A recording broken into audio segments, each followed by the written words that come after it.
vardı safa, handa şefa.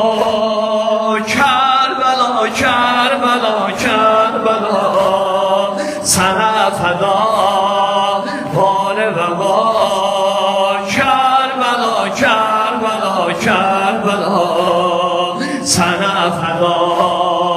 Şah-ı geda, Kerbela, Kerbela, Kerbela, ya Hüseyin ibn Zehra. Ay maşallah, ya ibn Zehra, ya Hüseyin ibn Zehra, ya Hüseyin ibn Zehra. Eşkine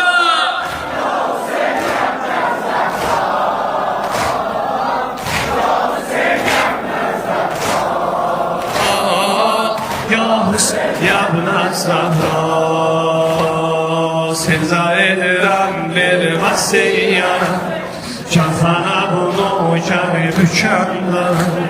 Elə ki mezara koydular, bedenime torpaq dökəndə, bedenime torpaq dökəndə. De görüm size ederim bir vasiyet, kafana bunu kâr. Elə ki məzara koydular, bədənimə utandı.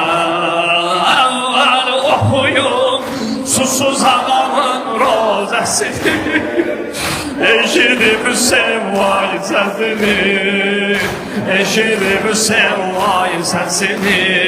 Bir az kəfənə koyun adamın türbətini, yadıza salın qürbətini, yadıza salın qürbətini. Hüseyin, vay